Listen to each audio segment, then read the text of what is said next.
Hello everyone, my name is Usama Kadri and I will be teaching you vibrations and waves, MA2303. All you need to know about the module you can find on Learning Central. During the lectures, please do not hesitate to ask questions by typing them into the chat, and I will be responding to these questions live. Vibrations and waves, periodic and not so periodic motion. What is a periodic motion? Periodic motion you can find at different scales, at a very large scale. If you talk about galaxies, movements of galaxies, the movement of the sun, planets orbiting the sun, that's a periodic motion. The moon orbiting the earth, that is a periodic motion. But in fact, also the electromagnetic waves that reach to your eyes and allow you to observe the stars and the moon and even this lecture are vibrating, and they also undergo some periodic motion. The fact that you can hear this lecture is because that I'm producing sound waves, and these sound waves also, they have periodic motion. There are many examples for periodic motion from the daily life. The daily routine that you do when you drink, when you eat, that is by itself a periodic motion. But even when you look, for example, at things like breathing, that's a periodic motion. When your heart is beating, that's a periodic motion. Even the atoms that are made of, they would be vibrating in periodic motion. So other examples I have here, a metronome, if you're playing an instrument, or if you just like to have a metronome and listen to it, that is a periodic motion. The pendulum that I have here, that you've seen in classical mechanics, that's a simple harmonic oscillator, that's a periodic motion. We would be looking into this, but we would be looking also into much more complicated problems, for example with two masses. So we would be solving a problem with two masses and even three masses, and we would be predicting the motion of this system. Another example I have here, two bottles connected together. There's water inside here with some color. If I flip it, the water would start going down. As it goes down, as you might think, it won't just go straight down, it would go in some kind of a periodic motion. It would make that sound even glug, glug, glug, glug, glug. And the sound itself is also periodic motion.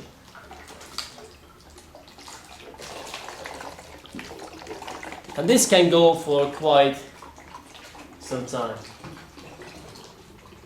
In fact, the first challenge that I would like to give you is to think about a way to minimize the time that this would go from one side to another, and think that the reason that it goes so slow is because of this glugging, right? Because of this movement where the bubbles, air bubbles, want to go and fill in the gap where the water goes from one side to another. Alright, I mentioned sound waves, and I would like to make a hearing test for you now.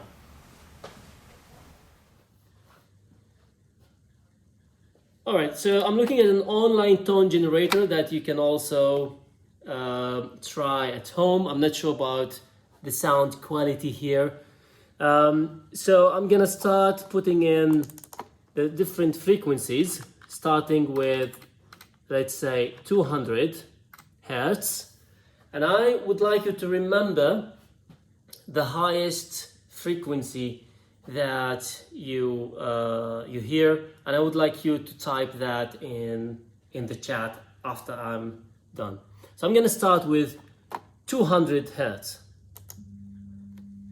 It's a very low frequency. I hope you all hear that. 500. I'm going to go to 1000. So 1 kilohertz.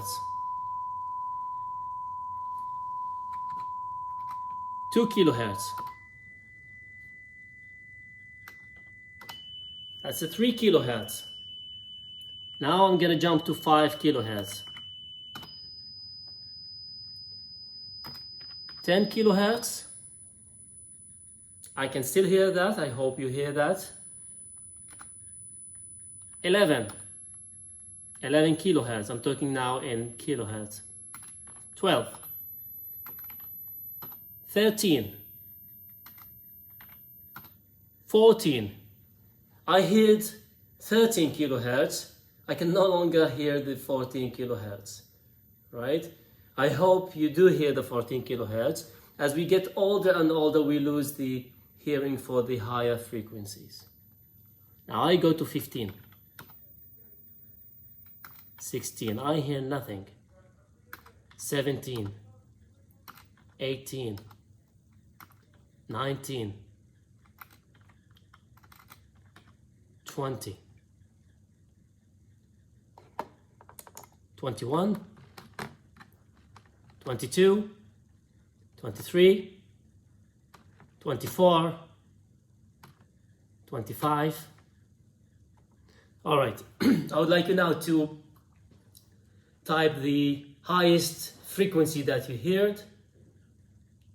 I'll give you a moment just to type that in kilohertz. So you just type something like 18 or 19 or 20. All right. Well, if you typed above 20, then you should probably go and check your ears, because I stopped the system here at 20 kilohertz. All right, let's carry on. I'm going to start with a simple harmonic oscillator. The solution for the mathematical description for a simple harmonic oscillator, you've seen this in classical mechanics. X equal x0, that is the amplitude, times a cosine omega t plus phi. This is the amplitude.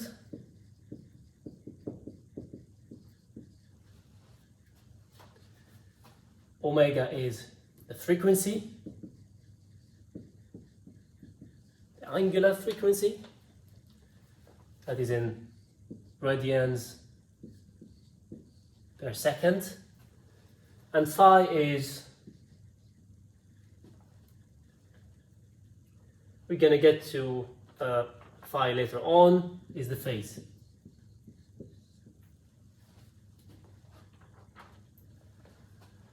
The period of this harmonic oscillator, t, that is the period, is given by 2 pi over omega. And the frequency, sometimes it's handy to write the frequency in hertz.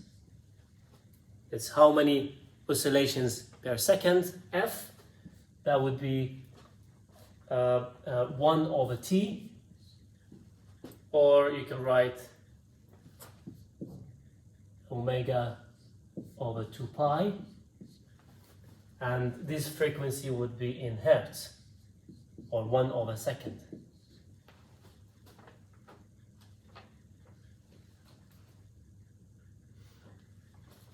Do not confuse between the frequency f and the angular frequency omega. One is in radians and the other one is measured in hertz. If you want to have a uniform circular motion,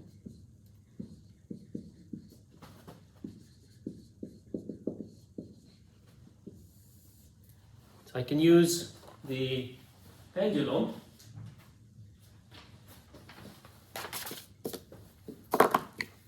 to make a uniform circular motion. All right, I'm going to be looking at this type of motion.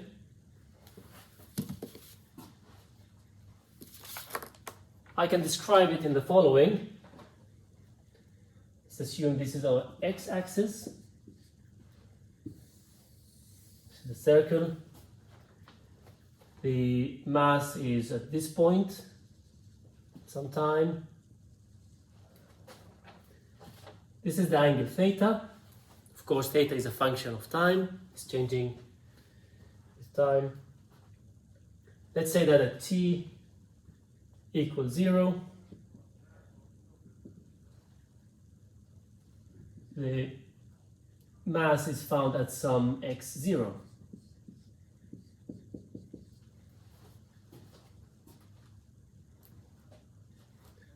Now, what do we have here?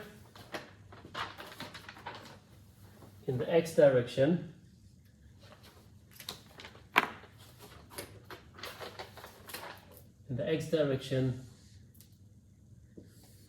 we have x0 cosine theta.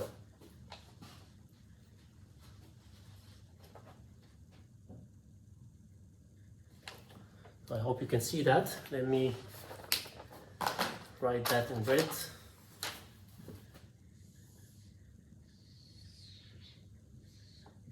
x0 cosine theta. Yeah, that's better. And theta is omega t. And here you have to be super careful because this omega is the angular velocity.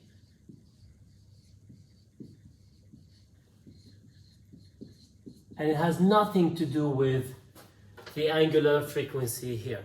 Do not confuse between the angular frequency and the angular velocity. All right, so we can write x0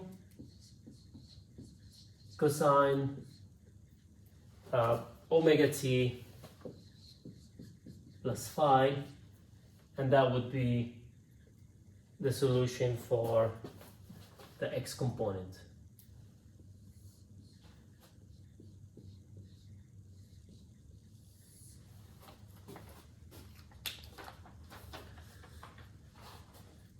Remember, phi is the phase, and that tells us something about the initial condition.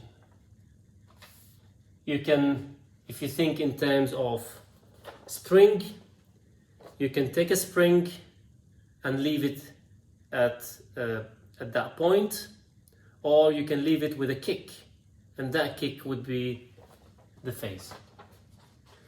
All right, let's take the spring now.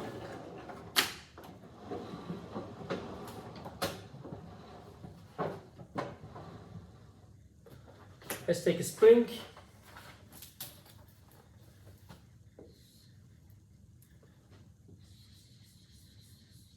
This is the relaxed length of the spring. So this would be x equals x0.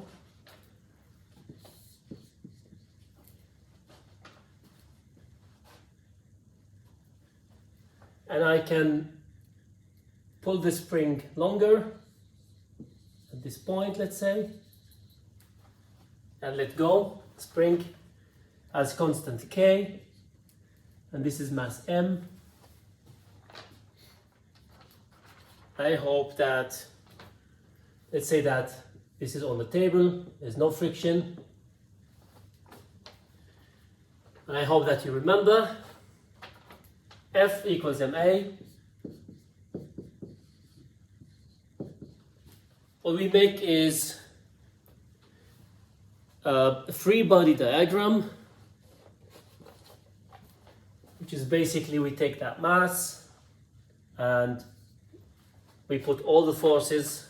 It's also called force diagram.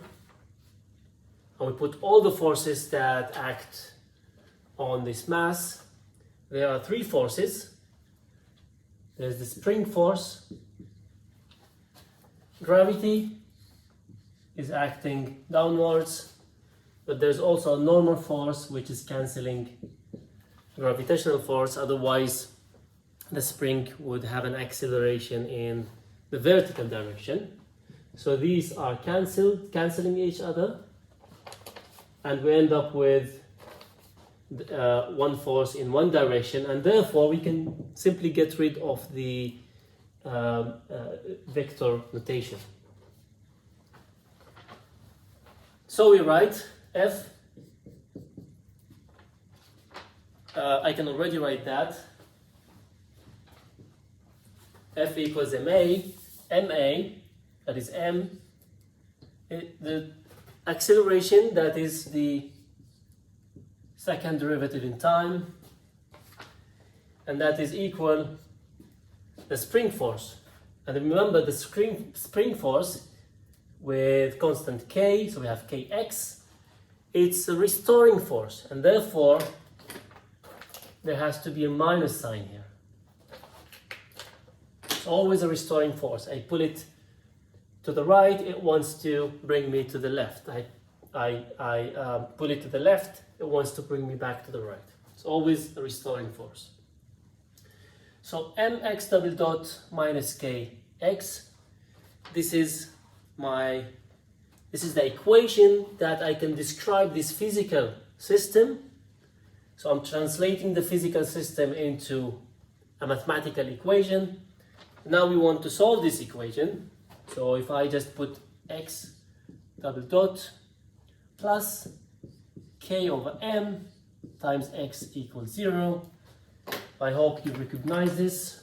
This is a simple harmonic motion or simple harmonic oscillator. And the solution for this equation is nothing but what we wrote at the very beginning. I'm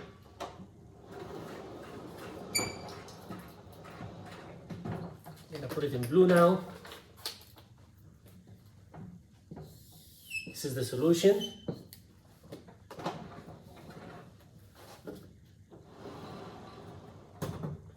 All right.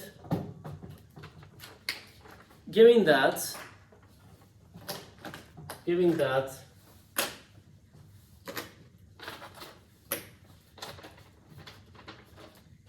omega equals square root of k over m, and therefore, well, the period is 2 pi over omega. And we notice, and we've seen this in classical mechanics, we notice that this solution is independent. The solution is here. If you take omega and substitute it here, you would have square root of k over m here. The solution is independent of the initial conditions. I'm talking about the period of the oscillation. T goes like 1 over omega, so it's 2 pi times square root of m over k. All that matters is the mass and the stiffness of the spring, and that dictates the period of this motion.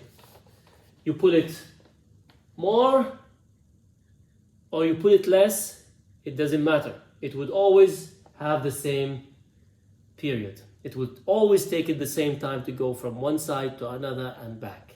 That is the period. All right.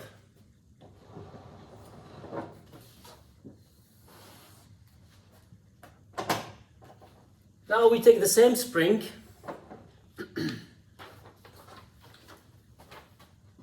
and we look at the vertical situation.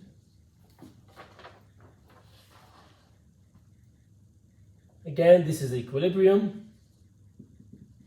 This is x equal 0. You can take this as, it's a 1D motion, so I can take this as the x-axis. Doesn't matter, you can take it as a y-axis if you feel more comfortable with that.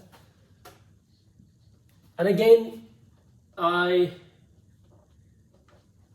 let it oscillate, and you know that the solution, you should be able to do that. We've seen that in classical mechanics. The solution is the same as we had here. So it's a simple harmonic oscillator, which is also, if you recall, when we solved for the pendulum, we had to make an approximation there, small angle approximation, but we ended up with the same type of equation. If it's the same type of equation, it's a different system, it's a completely different physical system. We make some approximation and we end up with the same mathematical description. So it's no wonder that the solution that we get for that system has to be the same. Which means that if I take this circular motion that we've seen before here, and I'm looking only at the x-axis, the projection in the x-axis of this mass, I will end up with the same solution, exact the same solution of the spring. Okay, so now we're looking at circular motion. So we're looking at this motion, and now there is no small angle approximation. This is the exact solution. If you look at the projection in the x-axis, would be given by the same solution as the oscillator that we have here, or here, same thing.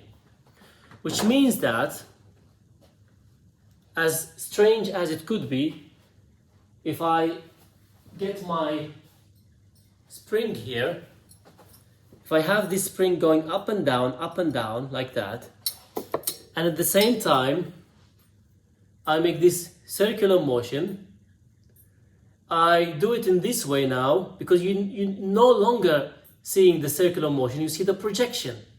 Well, I hope you see that. You see it going up and down, right, in this angle.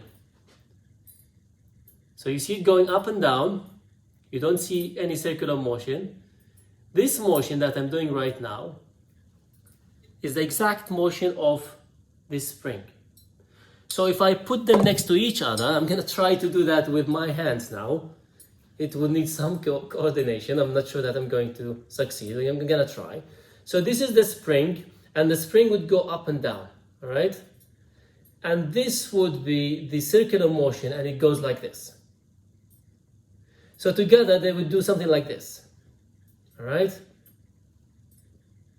This would go up and down, and the other one would make a circular motion. Now if I project this into that direction, now I'm going to do it like this, what you see is just a movement which is up and down.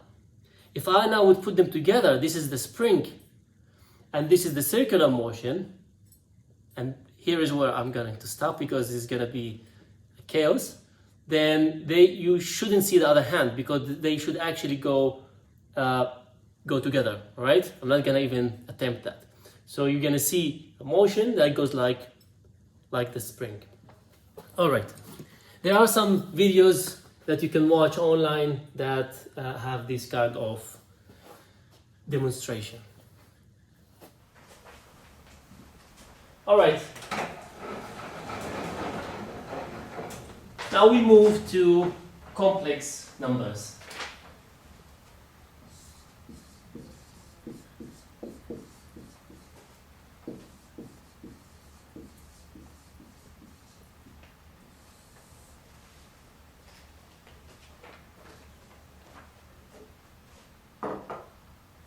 For the remaining of the lecture, I will be making things a little bit more complicated, but the hope is that by the end of the lecture you will start understanding why we actually make use of these complex numbers. Now think about the circular motion, the uniform circular motion that we had there. When we made a projection in one axis, it actually, the solution for that projection was nothing but the simple harmonic oscillator. So if I have, instead of a circular uniform motion now, in mathematical terms, if I put this as the real axis, and this is the imaginary axis, and I look at some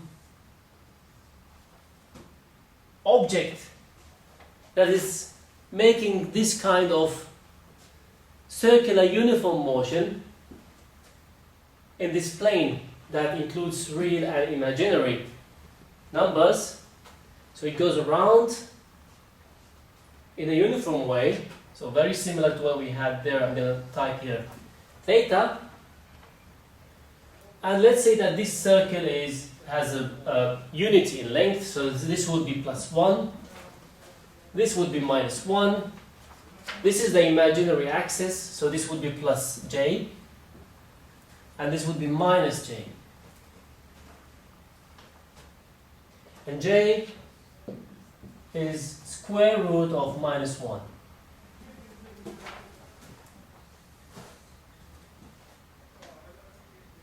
Now, to describe the location of this object in this imaginary and real plane, I can write z. Always write z whenever I want to make a description that includes complex numbers.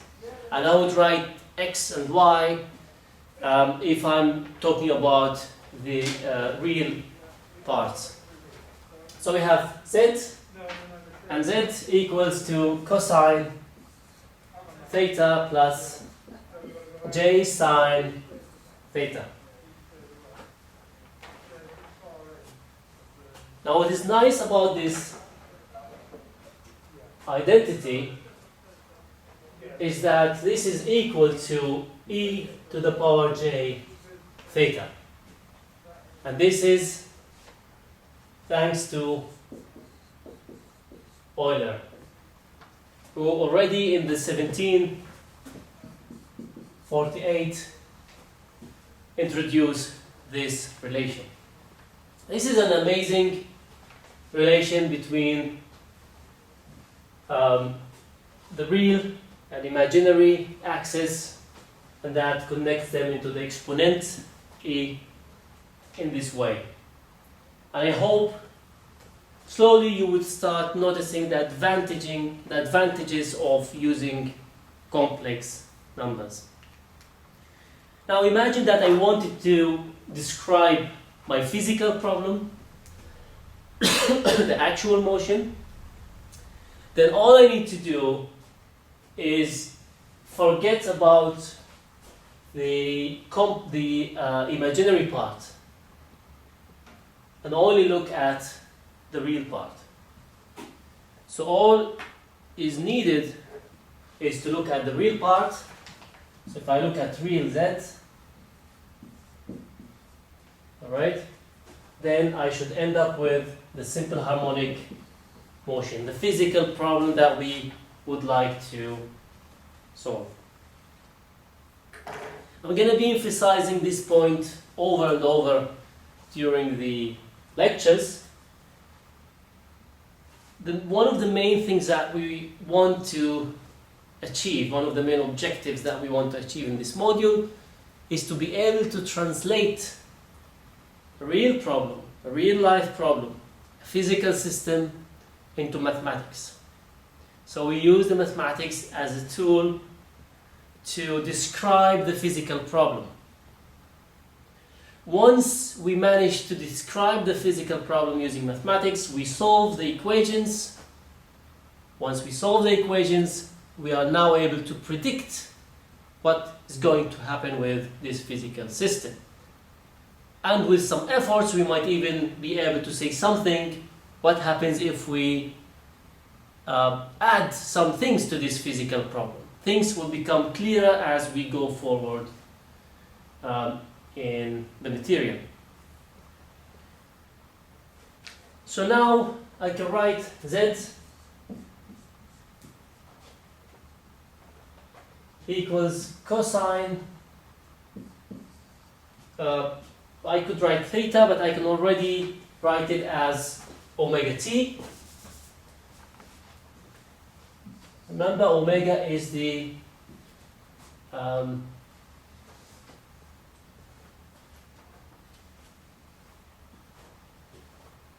omega here is the angular velocity, right? Theta is omega t. Now you might remember from classical mechanics, but there is one place when you talk about circular motion, uniform circular motion, that numerically angular velocity and angular frequency becomes equal. But that is only numerical, so you always need to keep that in mind and not confuse between the angular frequency and angular velocity.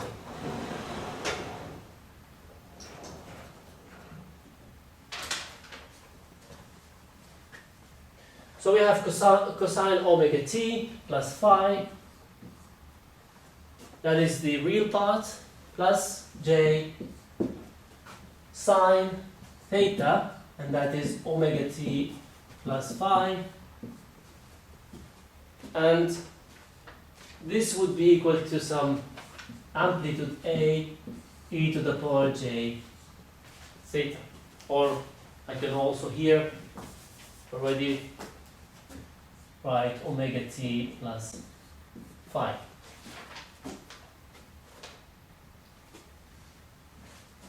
To make sure that this fits in the screen, a e j omega t plus phi. I can add an amplitude here. It's a general amplitude, a.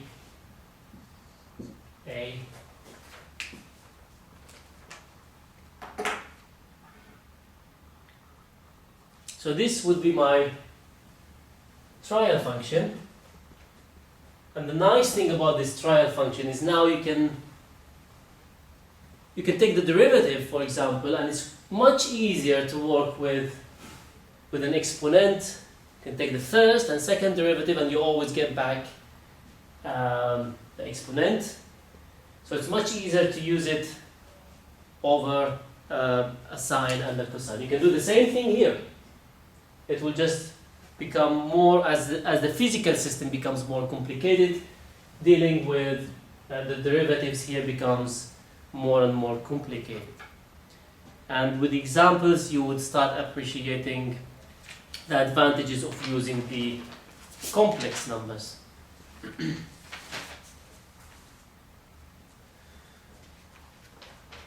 All right.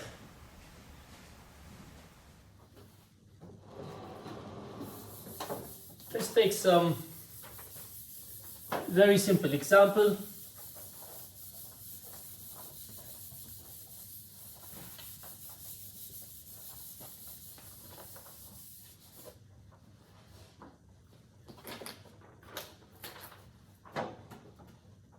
Z,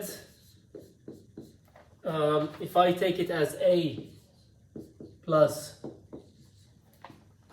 JB, that is equal to A e to the power j theta.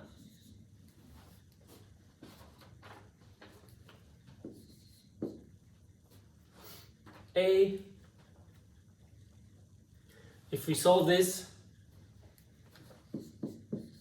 find out that A has to be A squared plus B squared.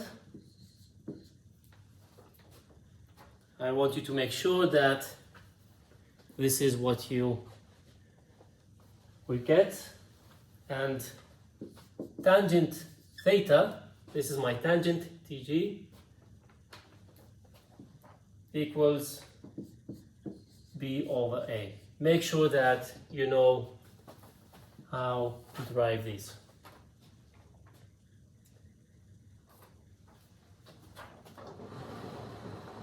And a second challenge, that the first challenge was with the water. Today, a second challenge that I would like you to look into is what happens if you have j to the power j. Okay, What is that? So the complex, the imaginary number j to the power of itself.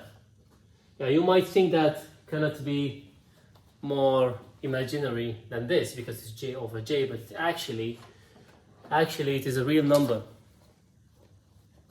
It can be more than one number also. To be able to find this, you can write j in the following. Make sure also that you understand why j can be written in the following.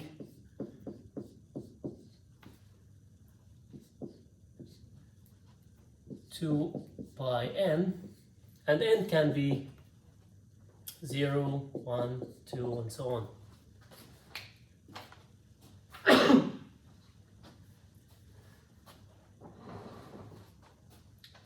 To show that this holds, all you need to do is to put this in the Euler equation, and you can show that this is satisfied. But you need to use this description in order to find out what is j to the power j. So I would like you to do this. Now I'm going to make one example.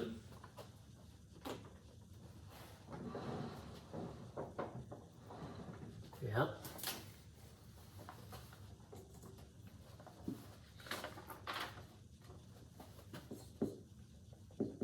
And that is j to the power 2 times b. It's a very simple example, and there's a reason why I'm doing this. When we talk about j, I would like you to think about it as an instruction. Imagine that b was in the real axis. So it would be in this axis, right? That would be b. Now I can put it here. This is b.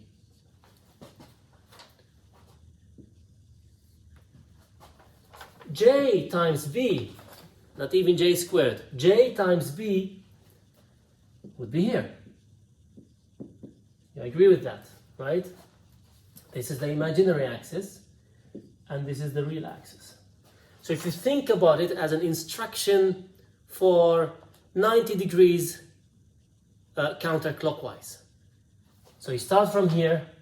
If I multiply b by j, it means that I have to rotate it by 90 degrees.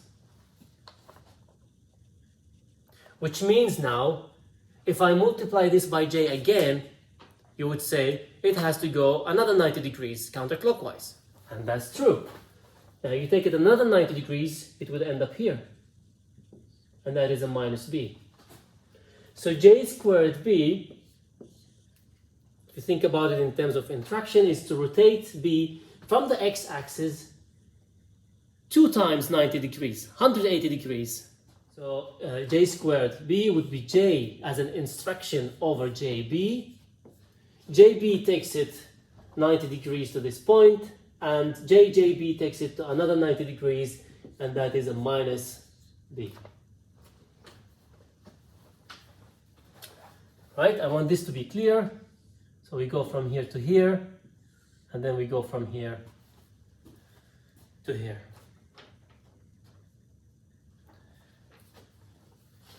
Now, if this is clear, we take another example. I'm going to put it here.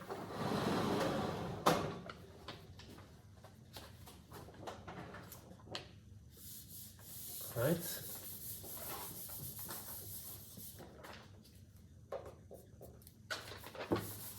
It's marking the dead zone.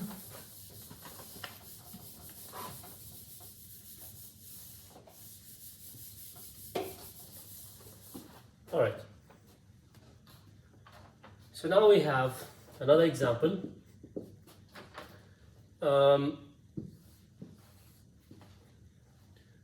Have some vector z, and we know that z equals a plus jb. So this is a. This is the real axis.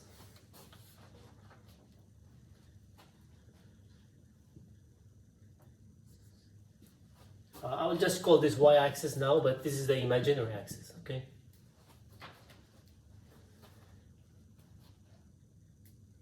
I have JB, so A plus JB. Now what is JB? JB, imagine that you had another B here, so if I had A plus B, I would have this vector A plus vector B. And then I have an instruction of JB, which means I have to rotate this now 90 degrees. Okay, so this is B. Let's make this a bit longer. So this is B. And I rotate this 90 degrees. This will give me JB. And my vector Z would be A plus JB.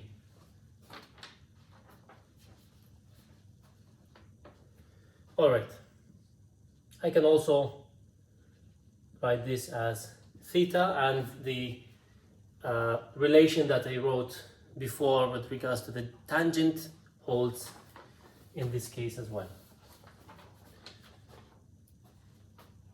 So what now if I take, we can call it another example. Now if I take JZ of the same example here, right? I have Z, which is A plus JB. So now I should have something like J, A plus JB. Again, I want you to think in terms of instruction and not in terms of, oh, okay, yeah, we can just open the parenthesis here. This is J times A plus J squared times B, and then that's it, it's solved. It's easy, right? I know it's easy. But I want you to think in terms of instructions, because later on when you have much more complicated problems, it would make sense sometimes to look in this way. All right, so we have this A, and that A now is multiplied by J. So that A comes here, 90 degrees. And we had this JB here, and now this is multiplied by J, so it rotates again, so it becomes a minus B in that direction. So this whole thing now, basically, this is a vector, right? So this whole thing, Z, we multiply it by J. The instruction says, well, all you need to do is just rotate it 90 degrees. So if I rotate it 90 degrees, all right, up 90 degrees,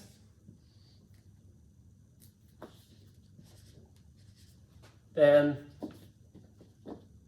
this would be JZ. So this now is what? This one here is A. So this is now JA.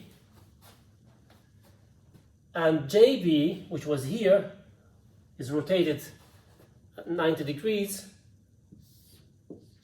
is now minus B. So this has to be JA minus B. All right. I would like to solve now few problems that we touched into in classical mechanics. This would be the starting point, and we're going to look into more and more complicated problems as we advance in the material.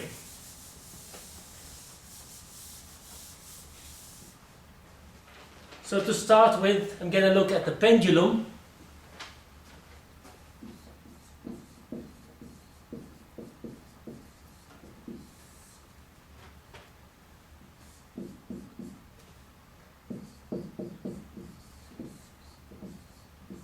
I hope you remember this. The pendulum has a period of 2 pi square root of L over G. This is my pendulum. It's mass M, length L. It's suspended from a ceiling. If L equals 1 meter, then the period is about 2 seconds.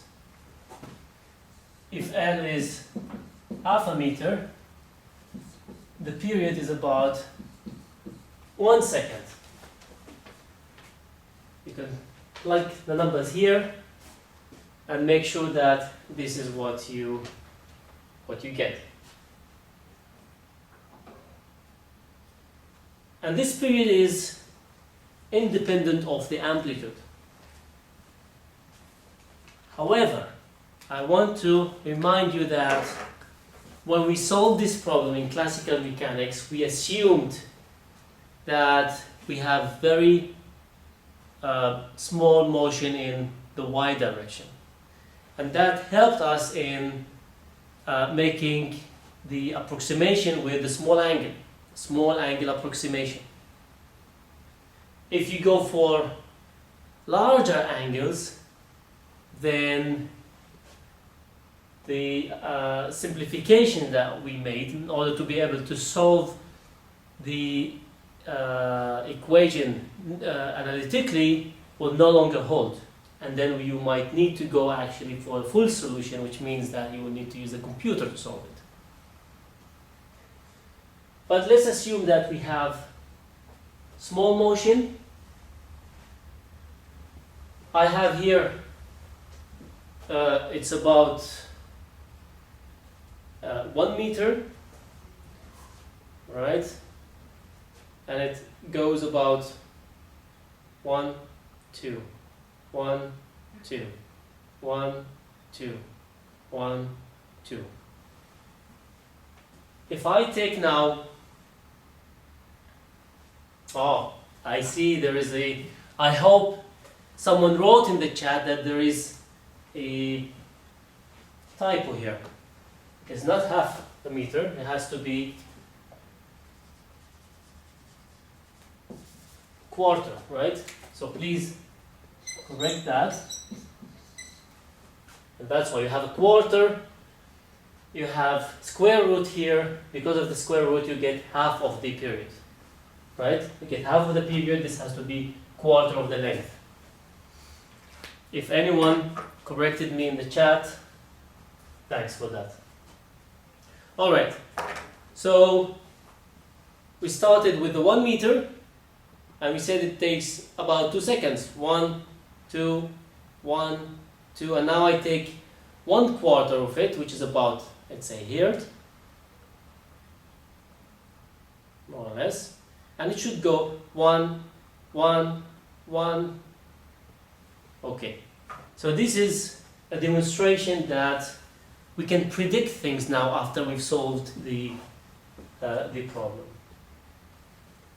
Now we want to talk about a more complicated physical problem, physical pendulum, and that is a general object. We have a physical pendulum, unlike the mass pendulum here, right? We assume that this is a mass point and this is massless. Now we can actually take a general pendulum, any object of any shape. We hang it here on a pin, and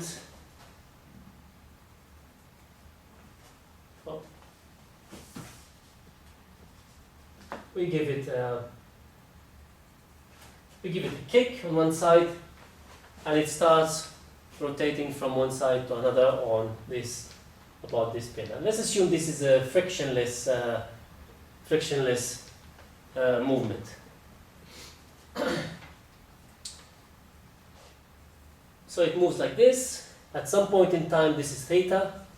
Theta is a function of time. Theta is no longer changing in a constant way as in a uniform motion, right? Theta was changing, but theta dot was constant. That is our omega, that's our angular velocity. It's not the case here. Theta becomes larger and then smaller, and then it's larger in the other direction and then smaller, and so on. Let's assume that this is the This is the center of mass. So this is mg. The mass of this object is m. And we ask a question, what are all the forces that act upon this object? Now you say, aha. Well, I hope you say, aha. That there is a torque on the system. We write in general F equals ma. And for the torque, in a similar way, we write I times alpha. And alpha is the angular acceleration. Angular acceleration. That is nothing but dot of theta. So theta dot, this is, write it up here, alpha equals theta dot. I remind you, this is the moment of inertia.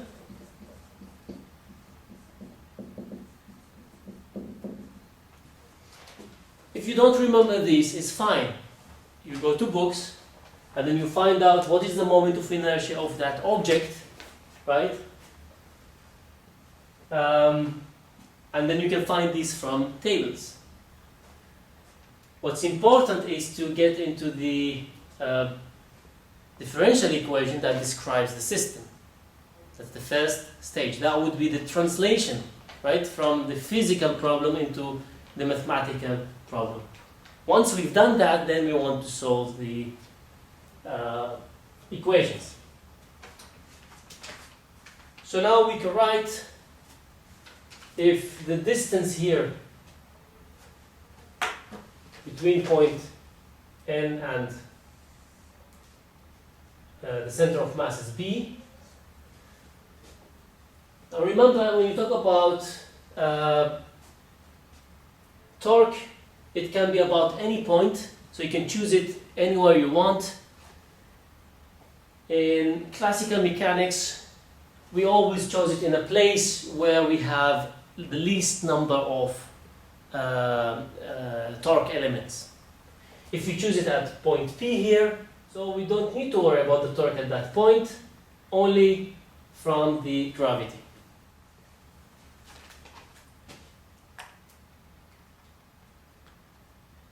All right.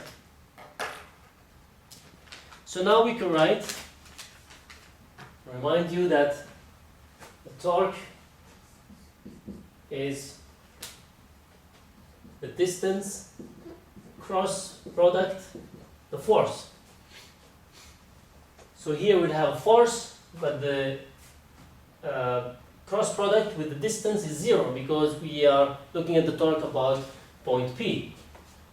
But here the torque would be R, which is B, cross product of mg.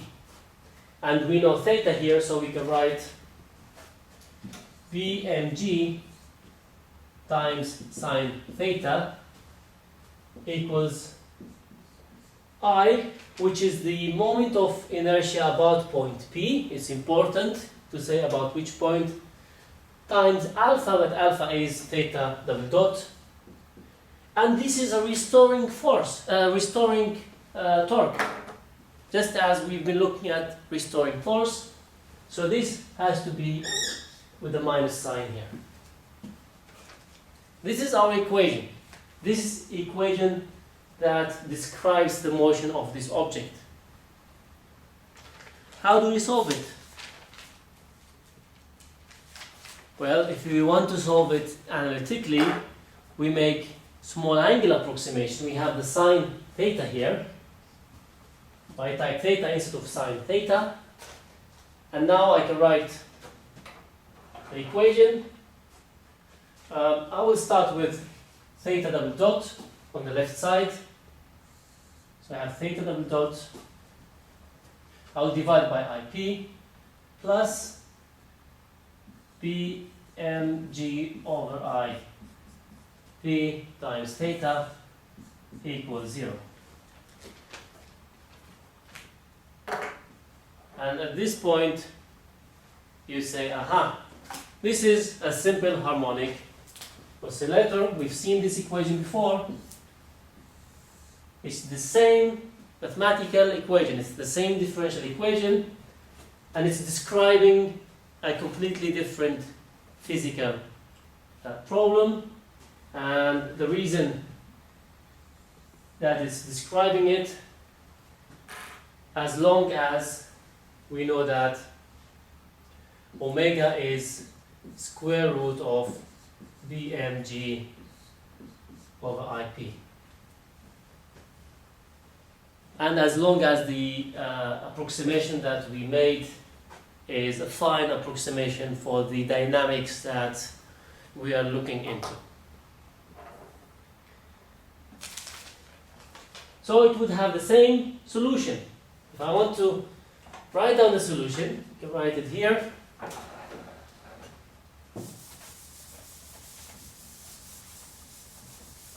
We have the same solution. Theta equals to some initial theta that I can start with,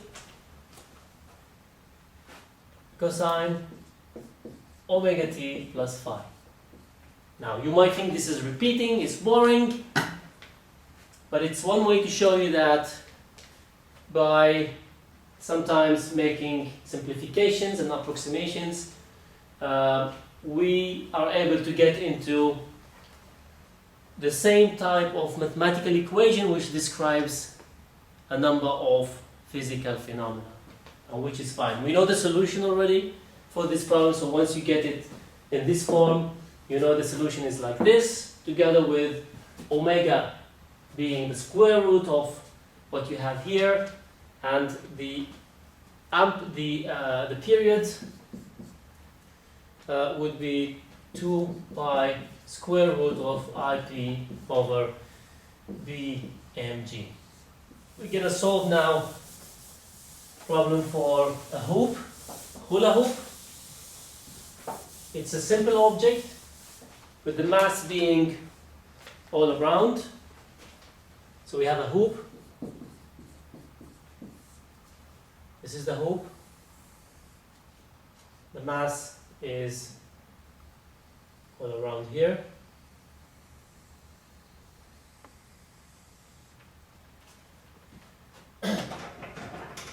And we put a pin here. So the hoop is moving from side to side about this point P here. Okay? Alright. The radius is r for the hoop, and let's say that at some point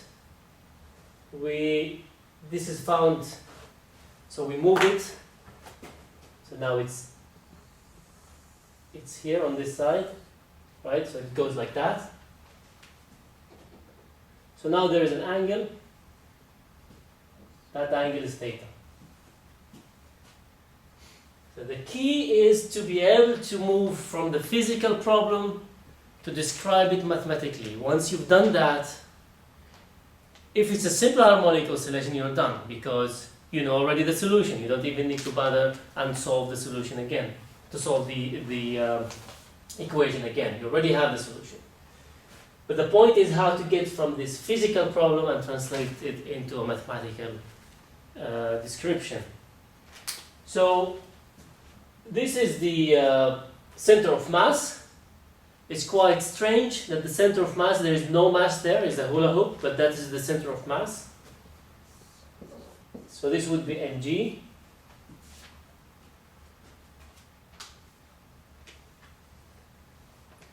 And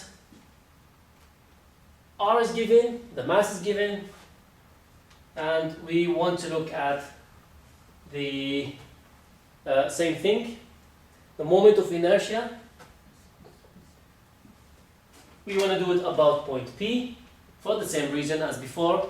If we calculate the moment of inertia about point P, we don't need to worry about it at that point, only we need to worry about the torque as a result of gravity. So only one torque element that we'll be looking into. Now, what is the moment of inertia of this hoop? It's mr squared plus mr squared, that is the moment of inertia for the hoop, and we have another mr squared. The addition of mr squared is from the theorem, from classical mechanics, if you remember. It's called parallel axis theorem. Parallel axis theorem, right? Okay. So same thing, if you write down the equation here, and I would like you to do that, then you should find out a very similar equation to what we've already found. And to check yourselves, you need to find that the period t in this case would be 2 pi. Okay. So it's just square root of 2r over g. This should remind you something. And if it doesn't, I have it here.